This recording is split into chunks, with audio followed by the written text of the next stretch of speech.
Hello students, तो आज हम करने जा रहे हैं इंग्लिश की वर्कशीट नंबर 66 और वर्कशीट पर डेट, अपना नेम, क्लास टीचर नेम डालना ना भूलें। उसके बाद ही अपनी वर्कशीट स्टार्ट करें। सो क्लास 9 आज का जो टॉपिक है, चलिए ये भी देख लेते हैं। The given below extract is from the chapter a house is not a home. ये जो आपको एक्सट्रैक्ट गिवन है, ये किस चैप्टर से लिया गया है? A house is not a home. एक मकान एक घर नहीं हो सकता। It is a narrative by Jan Gardioso which reflects the challenges of being a teenager and the problems of growing up. So यहाँ पे जो नरेट कर रहे हैं इस स्टोरी को, वो इसमें क्या दिखाना चाहते हैं और क्या बताना चाहते हैं चैप्टर में कि क्या चैलेंजेस आते हैं एक टीनेजर की लाइफ में और क्या क्या प्रॉब्लम्स होती हैं जब वो ग्रो कर रहा होता है। ठीक है, सो चलिए इसको रीड करते हैं। The author had joined high school after leaving junior high but he felt quite isolated here. So यहाँ पे स्कूल चेंज हुआ है जिसकी वजह से वो अपने आप को अकेला फील कर रहे हैं। ठीक है, जो ऑथर है। He missed his friends and old teachers. वो अपने पुराने दोस्तों को और टीचर्स को मिस कर रहा है यहाँ पे। One day when he was at home with his pet cat and mother, a deadly fire broke out and flooding the house. तो यहाँ पे क्या होता है कि एक दिन जब ऑथर अपनी पेट कैट के साथ, अपनी मदर के साथ अपने घर पे होते हैं तो आग लग जाती है। ठीक है, और जिसकी वजह से उनका घर क्या होता है, जल जाता है। They quickly ran outside. वो बहुत जल्दी बाहर की तरफ भागते हैं। But his mother went inside again to save pictures and letters of his late father from the fire. So क्या होता है, जो उसकी मदर हैं, किसकी मदर, ऑथर की जो मदर हैं, वो क्या करती हैं, वो वापस घर में एंटर करती हैं क्योंकि जो उनके लेट फादर मतलब जो अब नहीं रहे हैं, उनकी पिक्चर्स और उनकी कुछ चीज़ें थी, लेटर्स थे, जिनको वापस लेने के लिए जाती हैं उस घर के अंदर जिसमें आग लगी हुई है। The fire fighters had arrived by then and brought her safely out of the house. और इसके बाद फायर फाइटर्स आते हैं और वो क्या करते हैं, उन्हें घर से वापस सेफली लेके आते हैं विद फोटोज़ एंड लेटर्स जो वो लेने गई थी।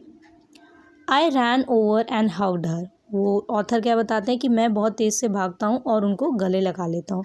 All those times I ever argued with her and hated her vanished at the thought of losing her. मतलब जैसे आपको किसी पे गुस्सा आए कि आप किसी को मतलब उनकी जो मदर होती है ऑथर की, वो अंदर चले आती है, तो उसके अंदर इस बात का डर होता है कि वो मेरे, एक तो वो ही मेरे साथ है और अगर वो भी चली आएंगी तो कैसा होगा।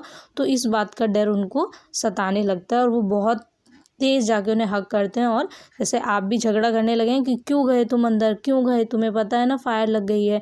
ठीक है, सो ऐसे ही वो भी यहाँ पे बता रहे हैं। Soon the author realized that he could not find his cat too. It broke him to tears. अब क्या होता है, अब उस जो ऑथर है वो देखते हैं मदर तो है साथ में बट कैट नहीं दिखाई दे रही कहीं पर भी। ठीक है, तो उनको क्या महसूस होता है कि शायद अब वो नहीं रही। ठीक है, वो शायद फायर में जल गई। ठीक है, या हो सकता है फायर की वजह से अब वो नहीं रही, तो इसकी वजह से उसकी आंखों में क्या आ जाता है, आंसू आ जाते हैं, किसके, ऑथर के। They had to spend that night at their grandparents. और वो रात वो कहाँ बिताते हैं, अपने ग्रैंड पेरेंट्स के घर। ऑथर जो है अपनी मदर के साथ वहाँ पर बिताते हैं। Next day they had to borrow clothes, shoes and money from them to move to a place to live in. अब उनके पास ना पहनने के लिए कपड़े, ना शूज़, ना मनी, कुछ भी नहीं बचा, सब कुछ आग में जल गया। तो नेक्स्ट डे वो अपने ग्रैंड पेरेंट्स के घर से जब निकलते हैं तो उन्हीं से कपड़े, शूज़, पैसे ये सब लेते हैं। ठीक है, रहने के लिए कि वो जहाँ भी जाएं वहाँ पे रह सकें। All the security I had known from my old school, my friends, my house and my cat had all been ripped away. अब वो क्या कहते हैं कि यहाँ से उनकी सारी चीज़ें छूट गई। मतलब उनका पुराना स्कूल जहाँ वो पढ़ते थे, उनके जो फ्रेंड्स थे, उनका घर, उनकी कैट, सब कुछ क्या हो गया, अब उनसे दूर हो गया। तो इस बात का दुख भी होता है बहुत ज़्यादा। Surprisingly when everyone at new school came to know of his plight, they helped him in many ways with textbooks and other usual things. अब क्या होता है कि सब एक तरीके से उनके लिए सरप्राइज़ होता है कि जितने भी उनके न्यू स्कूल के जो ऑथर हैं, उनके न्यू स्कूल के जितने भी स्टूडेंट्स हैं, टीचर्स हैं, वो हेल्प करते हैं उनकी किसी ना किसी तरीके से। कोई उनकी टेक्स्ट बुक जो है उसमें हेल्प करता है, ठीक है, किसी ने टेक्स्ट बुक दे दी, किसी ने कुछ दे दिया, तो सब अपनी तरफ से कोशिश करते हैं हेल्प करने की। He felt so trust. अब क्या फील होता है ऑथर को? बहुत ज़्यादा अच्छा लगता है। Everyone spoke to him and genuinely outpoured their concern for him. और धीरे धीरे सब अपना कंसर्न दिखाते हैं आके कि नहीं, तुम्हारे साथ जो भी हुआ अच्छा नहीं हो, बट हम तुम्हारे साथ हैं, तुम परेशान मत हो। एक तरीके से उनको क्या देते हैं? सांत्वना देते हैं, मतलब एक तरीके से उन्हें काम करते हैं कि ओके ठीक है, हो गया, कोई बात नहीं, बट इस चीज़ से आप बाहर निकल सकते हैं, हम आपकी हेल्प करेंगे। In that instant, I finally breathed a sigh of relief and thought for the first time that things were going to be okay. I made friends that day. उस दिन उन्हें क्या महसूस होता है कि नहीं, चीज़ें धीरे धीरे ठीक हो रही हैं, थोड़ा रिलीफ महसूस करते हैं। कहते हैं कि मैं उस दिन क्या करता हूँ, सांस लेता हूँ एक तरीके से कि हाँ, मेरे साथ भी लोग हैं, मैं अकेला नहीं हूँ, मैंने अभी कुछ नहीं खोया, लाइफ जो है उसमें अभी भी बहुत कुछ है। और कहते हैं कि मैंने क्या किया, मैंने उस दिन और भी नए दोस्त बनाए। A month later, everyone around him, the neighbors and his new friends, came together and helped them rebuild their house. अब क्या होता है, यहाँ पे जो ऑथर हैं वो बताते हैं कि जो अ मंथ लेटर, 1 महीने बाद, जो आसपास के लोग हैं, नेबर्स हैं, अड़ोसी पड़ोसी, वो और जो नए फ्रेंड्स बनाए थे ऑथर ने, वो सभी मिलकर के क्या करते हैं, उनकी हेल्प करने आते हैं, उनके घर आते हैं और उनका जो हाउस है उसको रीबिल्ड करते हैं, दोबारा उनका घर जो है क्रिएट करते हैं, दोबारा बनवाते हैं। A women came to him with his cat, telling that partly freaked out by fire it had reached her home.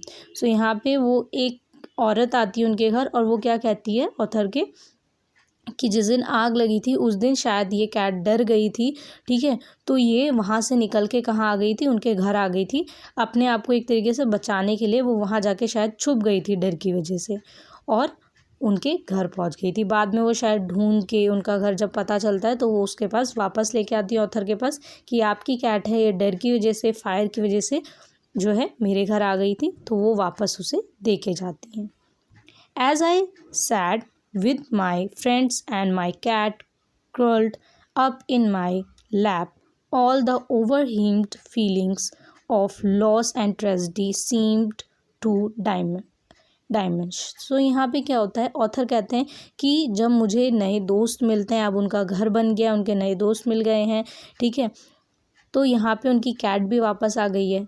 अब जब कैट वापस आती है तो ऑथर क्या बताता है कि वो मेरे पैरों पर आके जैसे बैठती है और महसूस क्या करते हैं, वो बता रहे हैं कि मैं ऐसा महसूस करता हूँ जैसे जो भी ट्रेजेडी हुई थी वो सब क्या हो गई, एक तरीके से धुंधली पड़ गई और अब फिर उनकी लाइफ जो है वो दोबारा से स्टार्ट कर रहे हैं। I felt gratitude for my life, my new friends, the kindness of a stranger, and the loud purr of my beloved cat. My cat was back and so I was I. सो यहाँ पे वो क्या कहते हैं, यहाँ पे वो कहते हैं कि जो स्ट्रेंजर लेडी है जो आके कैट वापस करके आती है, ठीक है, और लाइफ में जो उन्होंने अब न्यू फ्रेंड्स बनाए, तो लाइफ के लिए उनका जो यहाँ बोला ना, I feel gratitude for my life, एक तरीके से वो अपने लिए बहुत अच्छा महसूस करते हैं कि अब मेरी कैट भी वापस आ गई, नए फ्रेंड्स बना लिए मैंने। स्ट्रेंजर लेडी ने मतलब कितने अच्छे से आके उनसे क्या की, बात की और वापस किया उनके कैट को। लोगों ने मिलके, जो अड़ोसी पड़ोसी हैं, स्ट्रेंजर्स, उन्होंने क्या किया, उनका घर जो है रीबिल्ड किया। सो यहाँ पे उन्हें महसूस हुआ कि नहीं, अब वो फिर से अपनी जो लाइफ है वो दोबारा रीस्टार्ट कर सकते हैं और लाइफ बहुत ब्यूटीफुल है। सो यहाँ पे ये स्टोरी बहुत अच्छी है। इसमें आपको ये बताया गया कि लाइफ में बुरी सिचुएशंस आती हैं, सबकी लाइफ में आती हैं, ऐसा नहीं है किसी की लाइफ में नहीं आती, बट उससे बाहर निकलने के लिए हमें अपने ऊपर थोड़ा सा कंट्रोल करना चाहिए और सोचना चाहिए कि हम उस सिचुएशन से कैसे नॉर्मली निकल सकते हैं बाहर, ठीक है। बिल्कुल नॉर्मल पैनिक नहीं होना होता, बिल्कुल अपने आप को स्ट्रेस नहीं करना होता। बहुत सारी सिचुएशंस आती हैं, अभी आप जैसे आप लोग भी हैं, आपको फ्यूचर में बहुत सारी प्रॉब्लम्स मिलेंगी, छोटी छोटी प्रॉब्लम्स, पढ़ाई से रिलेटेड, एजुकेशन से रिलेटेड, उसके अलावा पर्सनल लाइफ से रिलेटेड। बट उन सबको मैनेज करते हुए आगे कैसे बढ़ना है ये आपको सोचना पड़ेगा, और इसी से आप बाहर कैसे निकले यही आपका चैलेंज होता है लाइफ में। ओके, सो यहाँ पे आपको बताने का मतलब यही है कि चार दीवारें बनने से कोई घर नहीं बनता है। घर तब बनता है जब वहाँ पे चार लोग होते हैं साथ में। जैसे उसने अपने दोस्तों को खो दिया, फादर नहीं थे, कैट भी चली गई, मदर के लिए इतना डरते हैं जब फायर में वो अंदर चली आती हैं वापस फ़ोटोज़ और उसके लिए, तो कैसा फील होता है ऑथर को कि अब वो बिल्कुल अकेले हैं, कोई भी नहीं है साथ में। तो उनका मतलब ये होता है कि घर कितने भी हों, कोई नया स्कूल चले जाओ, आप कहीं बड़े से घर में रहो, लेकिन अगर आप अकेले रहते हैं तो कोई भी फ़ायदा नहीं उसका। जब चार लोग एक साथ रहते हैं तो ज़्यादा खुश रहते हैं, एक दूसरे से शेयर करते हैं अपनी प्रॉब्लम, एक दूसरे से डिस्कस करते हैं। सो इस चैप्टर का जो मोटिव है वो यही बताना है कि लाइफ से आपको कभी भी स्ट्रेस्ड नहीं होना है, अपने आप को काम रखना है। ओके, सो क्वेश्चन आंसर देख लेते हैं। इसमें जो आपके क्वेश्चन आंसर्स हैं, इसमें आपको फर्स्ट और सेकंड क्वेश्चन में आपको करेक्ट ऑप्शन बताना है। देन इसके बाद third, fourth, fifth, six, seventh and eighth question में आपको आंसर करने हैं जो क्वेश्चन आपसे पूछे गए हैं। इसके अलावा कोविड अप्रोप्रिएट बिहेवियर दिया गया है, CAB message. Wash your hands with soap and water regularly, अपने हाथों को सोप से और पानी से रोज़ वॉश करें दिन में। जब भी आप कोई भी नया प्रोडक्ट टच करते हैं जो घर में ना हो और बाहर से आया हो, ओके, उसे भी सैनिटाइज ज़रूर करें। चलिए आंसर्स देख लेते हैं। सो यहाँ पे आपका जो फर्स्ट क्वेश्चन है वो है which of the statements is not true as per the given extract. आपको जो एक्सट्रैक्ट गिवन है उसके अकॉर्डिंग कौन सा ट्रू नहीं है, ठीक है। सो यहाँ पे आपका आंसर होगा ऑप्शन सी जो है ये करेक्ट है। फर्स्ट एंड फोर्थ जो है वो नॉट ट्रू है। क्यों? क्योंकि फर्स्ट में आपको क्या बोला गया, the author was enjoying his high school days, ठीक है, उसके हाई स्कूल डेज वो इन्जॉय कर रहा था, नहीं, क्योंकि वो जूनियर हाई से निकल के आया था। देन है the author's house was getting renovated, तो जो ऑथर का हाउस था वो रिनोवेट किया जा रहा था, ठीक है, नहीं, उसमें आग लग गई थी, उसके बाद वो रीबिल्ड किया गया था। सो यहाँ पे फर्स्ट एंड फोर्थ जो है वो नॉट ट्रू है। देन सेकंड क्वेश्चन है which of the following words does not correspond to the word plight. So यहाँ पे आपको क्या बोला गया, विच ऑफ द फॉलोइंग वर्ड डज not correspond to the word plight. सो इसका आंसर होगा option C joy. Okay, then next question है third question, why did the author feel isolated in the high school. High school में जो ऑथर है वो आइसोलेटेड, अकेला क्यों फील कर रहे थे। Answer is the author felt isolate because he was uncomfortable with his new school due to his old school memories and then the fire which broke in their house made him feel more isolated than ever. So यहाँ पे क्या होता है, यहाँ पे वो isolated, अकेला इसलिए भी महसूस करते हैं क्योंकि एक तो वो अपना पुराना स्कूल छोड़ के आए हैं, उसकी यादें थी उनके पास, वहाँ के दोस्त, वहाँ के टीचर्स, और ये एक तो नया स्कूल, यहाँ पे नए टीचर्स, नए फ्रेंड्स, ठीक है। उसके अलावा जो है उनके घर में फायर लग जाती है जिसकी वजह से वो और अकेला फील करते हैं। अब कैट भी नहीं रही साथ में, ठीक है, और वो घर पहले की तरह नहीं रहा, तो बहुत सारी चीज़ें यहाँ पे बदल जाती हैं। देन इसके बाद है next question, what happen to their house and why did his mother go back inside. क्या हुआ था उनके घर के साथ और उनकी जो मदर है वो दोबारा घर में क्यों गई थी। Answer is a deadly fire broke out in their house. उनके हाउस में क्या होती, एक जो आग है, मतलब आप कह सकते हैं खतरनाक आग, वो लग गई थी, ठीक है। Author's mother ran back into the house to get some important pictures and the letters of her husband. So यहाँ पे ऑथर की जो मदर हैं, ठीक है, वो क्या करती हैं, वो अपने हस्बैंड मतलब ऑथर के जो फादर हैं, ठीक है, उनकी कुछ पिक्चर्स और इम्पोर्टेंट लेटर्स होते हैं वो वापस लेने गई होती हैं। द नेक्स्ट क्वेश्चन है I ran over and hugged her. Author कहते हैं कि मैं वहाँ से भागा और मैंने उन्हें हग किया, गले लगा लिया। Can you explain what did the author realise in that moment. क्या आप बता सकते हैं कि वो क्या महसूस कर रहे थे उस मोमेंट में। ऑथर्स मदर आंसर है इसका, author's mother ran back into the house to get some important pictures and letters of husband.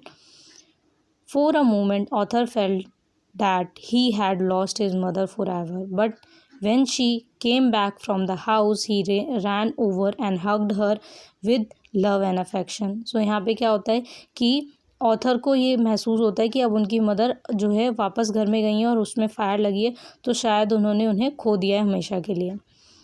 लेकिन जब वो वापस आती हैं तो वो भाग कर उन्हें गले लगा लेते हैं बहुत तेज़ी से, और वो अपना जो लव और अफेक्शन है उसको शो करते हैं कि मतलब मुझे अकेला छोड़ के आप वापस क्यों चले गए थे. ठीक है, तो वो डर क्या किस बात का था कि उन्होंने खो दिया अपनी मदर को, सो इसीलिए वो उन्हें हक करते हैं. देन नेक्स्ट क्वेश्चन है, if there were no fire incident what could have been the end of the story. यहाँ पे क्या बोला, if there were no fire incident, अगर फायर इंसिडेंट नहीं हुआ होता, what could have been the story. So यहाँ पे एंड में स्टोरी में क्या होता, मतलब कैसे हो सकती थी story. Answer is, if there were no fire incident he could not have been realise the importance of his friends and ups and downs in life. So यहाँ पे अगर ये फायर इंसिडेंट नहीं होता तो ऑथर को शायद इस बात का मतलब वो ये बात रियलाइज़ नहीं कर पाते कि क्या इम्पोर्टेंस है उनके जो फ्रेंड्स हैं उनका.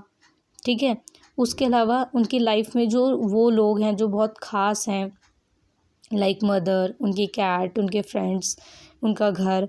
सो वो नहीं समझ पाते लाइफ में क्या क्या अप एंड डाउन्स आते हैं, उतार चढ़ाव आते हैं. ठीक है, क्या क्या तकलीफ़ें आती हैं, मतलब हम बोलते हैं दुख के बाद सुख, सुख के बाद दुख, तो वो सारी चीज़ें क्या होती हैं ये नहीं समझ आता उन्हें. The author's school mates helped him by getting him school supplies, notebooks and different clothes, jeans, tops, sweatshirts and many invited him to their homes. So यहाँ पे बहुत सारी चीज़ें थी जो उनके स्कूल मेट्स ने उनको हेल्प की थी और दिया था, जैसे स्कूल की चीज़ें, जैसे आप बोल सकते हैं लाइक ज्योमेट्री बॉक्स टाइप चीज़ें, है ना. और उसके अलावा नोटबुक्स, क्लॉथ्स, जीन्स, ये सारी चीज़ें उन्होंने हेल्प करने के लिए, जैसे एक फ्रेंड ने एक चीज़ दे दी, दूसरे फ्रेंड ने दूसरी, तो सब ने मिलके जो है कुछ ना कुछ कॉन्ट्री किया और उनकी हेल्प की. और यहाँ पे आप जो है देखेंगे कि एंड जो लास्ट लाइन है इसमें एंड में लिखा है and many. So and many के बीच में आप जो है गैप लिखेंगे. ठीक है, यहाँ पे स्किप हो गया. देन इसके बाद बहुत सारे ऐसे फ्रेंड्स भी थे जिन्होंने अपने घर पे भी इनवाइट किया था कि उन्हें अपनापन महसूस हो, जो ऑथर है उन्हें. देन नेक्स्ट क्वेश्चन है, imagine there is a student who has recently join your school class, how would you help him her in getting adjusted with the change. So यहाँ पे आपको बोला गया कि इमेजिन करिए आपकी क्लास में कोई स्टूडेंट आया है. ठीक है, रियल में भी आप देखते हैं हर साल कि बच्चे एडमिशन लेके आते हैं, न्यू एडमिशन्स. सो आपने कैसे उनकी हेल्प की कि वो क्लास में एडजस्ट हों. ठीक है, अकेलापन महसूस ना करें, क्योंकि पुराने स्कूल से आप जब नए स्कूल में आते हैं और वहाँ आपको कोई सपोर्ट ना करे, ठीक है, और आपको एक तरीके से अकेला छोड़ दें, अपनी तरफ से कोई इनिशिएटिव ना ले कि हाँ चलो नया बच्चा आया है, हम इसको थोड़ा नॉर्मल बिहेव करते हैं जिससे उसे लगे कि हाँ वो पहले ही स्कूल में अपने. सो ऐसी चीज़ें जो हैं हमें करनी चाहिए, खैर कि हमें हेल्प करनी चाहिए उस बच्चे की, पर कभी कभी हम नहीं करते. सो यहाँ पे आपसे पूछा गया है, आंसर है, a new student had arrived in my class today, his name is Rahul, he looks very sincere today, he looked a little upset, I tried to talk but he was a bit uncomfortable, tomorrow I will take lunch for him and we will have lunch together. I know यार he does not have friends here, so he is missing them, but I will try that soon he mix with us. I will tell him about all the teachers and the school so that he feel good here as soon as possible. So यहाँ पे आप कुछ भी story लिख सकते हैं अपने according, जो भी आपको ठीक लगे. आप इसमें खुद भी क्रिएट कर सकते हैं जो आपने रियल में देखा हो, आपके साथ हुआ हो, आपकी क्लास में कोई न्यू स्टूडेंट आया हो, बाद में आपने उसे कंफर्ट फील करा के अपने फ्रेंड्स ग्रुप में जो है इंक्लूड किया हो. सो आप इसे भी लिख सकते हैं अपने अकॉर्डिंग. ये तो मैंने आपको सिर्फ हेल्प करने के लिए एक पैरा लिखा है. आप चाहें तो अपने अकॉर्डिंग इसमें और भी चीज़ें ऐड ऑन कर सकते हैं और चाहें तो अपना आंसर अपने अकॉर्डिंग भी लिख सकते हैं, ठीक है। देन इसके बाद नेक्स्ट क्वेश्चन है, do you agree with the author when he said my cat was back and so I share your opinion. So यहाँ पे क्या है, आपसे पूछा गया है डू यू एग्री, क्या आप एग्री करते हैं विद द ऑथर से, व्हेन ही सैड, जब उसने कहा कि my cat was back and so I was. यहाँ पे क्या है, यहाँ पे आपसे पूछा गया कि आप एग्री करते हैं कि जब ऑथर कहता है कि मेरी जो कैट है वो वापस आ गई, सो वॉज आए, मतलब अब वो अपने आप को वैसे ही महसूस कर रहे हैं जैसे वो पहले महसूस करते कि उनके पास क्या है, अब वो सब कुछ है, ठीक है, जिससे वो दोबारा अपनी लाइफ को रीस्टार्ट कर सकते हैं। शेयर योर ओपिनियन, तो आपको अपना ओपिनियन बताना है। Here the author wants two point out that life without affection is useless. तो यहाँ ऑथर का जो मेन एम है वो यही बताना है कि अफेक्शन के बिना लाइफ कैसी है, मतलब लव एंड अफेक्शन ना हो सो लाइफ जो है वो बिल्कुल ख़राब है। हमारी लाइफ में मटेरियलिस्टिक चीज़ों के लिए आजकल हम इतने ज़्यादा जो है मतलब अपने सोचने लगे हैं कि हम लव अफेक्शन, लोगों का साथ, ये सारी चीज़ें भूलते आ रहे हैं। लेकिन इसके बिना हम मेन डिप्रेशन का कारण यही होता है, मोस्टली लोग डिप्रेस्ड होते हैं वो इसीलिए होते हैं क्योंकि वो अकेले रहने लगते हैं। वो अकेले रहते हैं और अकेले रहने के बाद उन्हें लगता है कि मनी, घर, पैसा ये सब कुछ है। नहीं, ये सब चीज़ें नहीं होती। ये सारी चीज़ें तब अच्छी लगती हैं जब आप अपनी फैमिली के साथ, अपने फ्रेंड्स के साथ रहते हैं, उनसे बातें करते हैं, उनके साथ थोड़ा टाइम स्पेंड करते हैं। लेकिन जब आप अकेले रहते हैं तो आप कितना भी अर्न कर लीजिए, आप कितनी भी चीज़ें पा लीजिए, वो सब व्यर्थ हैं, ठीक है। तो इसीलिए आपको ये हमेशा होना चाहिए कि अपने थोड़े फ्रेंड्स से कांटेक्ट में रहें, थोड़ी बातें हों, ठीक है। ये नहीं कहा जा रहा कि पूरे दिन बातें करिए, इसका मतलब ये है कि अपने फ्रेंड्स को, अपनी फैमिली को नहीं भूलना चाहिए, क्योंकि ये आपको बहुत सारी बुरी सिचुएशन से बाहर निकालने में मदद करते हैं हमेशा। सो यहाँ पे आप अपने आंसर को अपने अकॉर्डिंग लिख सकते हैं, जैसे मैंने यहाँ पे आपको आंसर शो किया है। He was depressed after a great loss in all fields, his old school and teachers were always in his mind. The fire had reduced his house to ashes. His cat was also not with him. यहाँ पे वही सारे points लिखे हैं जो हमने पढ़े थे इस चैप्टर में, ठीक है, अभी इसमें पढ़ा है वर्कशीट में। सो आपको यही बताया गया है कि उसने जब सब कुछ खो दिया उसे डिप्रेशन हुआ, बट उस डिप्रेशन के बाद जब उसका लाइफ में दोबारा इंटरेस्ट आया, उसको जब सपोर्ट किया उसके न्यू स्कूल के फ्रेंड्स ने, उसके नेबर्स ने, उसके ग्रैंड पेरेंट्स ने, और जब उसकी कैट वापस आई तब उसे महसूस हुआ कि नहीं, लाइफ में अप एंड डाउन्स चलते रहते हैं और कभी भी हमें होप जो है उसे नहीं गंवाना चाहिए, मतलब आशा कभी भी ख़त्म नहीं होनी चाहिए। उसके साथ साथ लोगों का साथ भी ज़रूरी है, ठीक है। तो इसके बाद हमारा चैप्टर यहाँ पे कंप्लीट होता है। आई होप सो आपको ये वीडियो पसंद आई होगी। लाइक, सब्सक्राइब और शेयर ज़रूर करें। कमेंट करके ज़रूर बताएं आपको वीडियो कैसी लगी। सभी क्वेश्चंस के आंसर हमारे टेलीग्राम चैनल पे मुदिता IAS वॉरियर नाम से, वहाँ पर भी हमारा चैनल है, आपको सभी आंसर रिटन फॉर्मेट में प्रोवाइड किए जाते हैं। अगर आपको टेलीग्राम लिंक ना मिले सो आप डायरेक्ट टेलीग्राम चैनल जो है हमारा, टेलीग्राम पे जाइए, उसमें मुदिता IAS वॉरियर सर्च करिए, मिल जाएगा। और लिंक जो है हर वीडियो के नीचे आपको दिया जाता है हमारे टेलीग्राम चैनल का। ओके, सो बाय बाय स्टूडेंट्स।